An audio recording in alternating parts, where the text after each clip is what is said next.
Hello guys, আসসালামু আলাইকুম। সবাই কেমন আছেন? তো এই সুন্দর বড়া বানাতে কী কী উপকরণ লাগছে আপনাদের কাছে শেয়ার করি। তো প্রথমে লেবু ব্লেন্ড করে নিছি। দেখেন, কাঁচামরিচ, পেঁয়াজ, লেবু কুচি, জিরা, বেসন, সুজি, চালের গুঁড়া,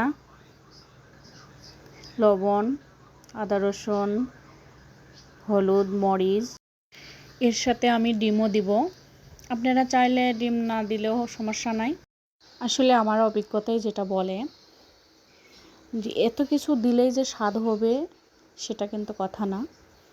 অনেকের হাতে সত্যি জাদু আছে। এক একজনের রান্না এক এক রকম হয়, এক একজনের অভিজ্ঞতা এক এক রকম। তো রান্না হচ্ছে নিজের কাছে, যে যেভাবে রাঁধতে পছন্দ করে আর কি।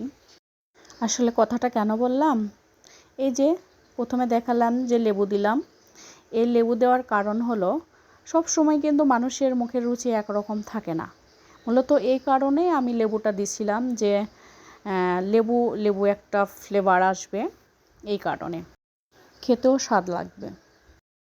তো আমার বড়া ভাজা কেমন লাগছে আপনাদের কাছে অবশ্যই কমেন্টে জানাবেন। আল্লাহ হাফেজ।